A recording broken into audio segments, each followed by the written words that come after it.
ടീച്ചർമാർക്ക് എല്ലാവർക്കും അസൈൻ ചെയ്തിരുന്നു ഇന്ന സ്റ്റേജിനെ കൂടി പഠിച്ചു തരുന്നു. ഞങ്ങൾ വീട്ടിൽ പോയി റിസർച്ച് ചെയ്ത് ടീച്ചറിന് തന്നു. ടീച്ചർ കുറേ കറക്ഷൻ തന്നു. പിന്നെ ടീച്ചർ അതനുസരിച്ച് ഞങ്ങളുടെ റിപ്പോർട്ട് അനുസരിച്ച് ഓരോരുത്തരെ ഓരോ സ്റ്റേറ്റിലെ മിനിസ്റ്റേഴ്സാക്കി മാറ്റി, പോസ്റ്റിനും റോളിങ്ങുമായിട്ട്. ഇങ്ങനെ റിസർച്ച് ചെയ്തപ്പോൾ എനിക്ക് കുറേ കാര്യങ്ങൾ മനസ്സിലാക്കാൻ കഴിഞ്ഞു. ഞാൻ എൻ്റെ ജമ്മു കാശ്മീർ ആയിരുന്നു എനിക്ക് തന്നത്. എനിക്കും വേറെ അടുത്തിന് ജമ്മു കാശ്മീർ ആയിരുന്നു തന്നത്. അതനുസരിച്ച് ഞാൻ വലിയ റിപ്പോർട്ട് കൊടുത്തു, ടീച്ചറിന് കൊടുത്തു.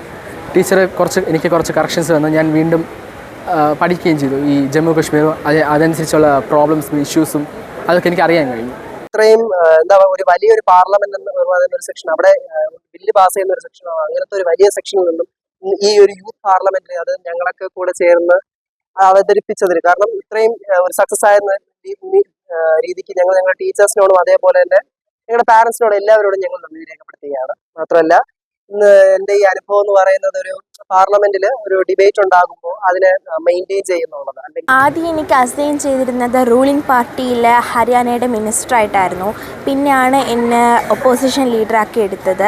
അപ്പം എനിക്ക് ഒരു വലിയ ഓപ്പർച്യൂണിറ്റി കിട്ടിയ ഒരു സന്തോഷമായിരുന്നു എനിക്ക് ഒപ്പോസിഷൻ ലീഡറായാൽ എങ്ങനെ ഇരിക്കണം എന്നൊക്കെ ഉള്ളത് പഠിക്കാൻ കഴിഞ്ഞു. ഇതൊരു വലിയ സന്തോഷമാണ് എനിക്ക്.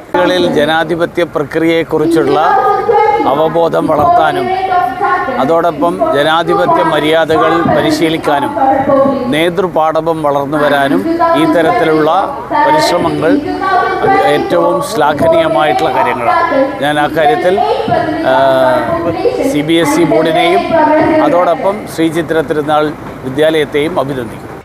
പുതിയ വാർത്തകളും വിശേഷങ്ങളും ഇനി വിരൽ തുമ്പിൽ. എല്ലാ ഡിജിറ്റൽ പ്ലാറ്റ്ഫോമുകളിലും ഇപ്പോൾ സീ മലയാളം ന്യൂസ് ലഭ്യം.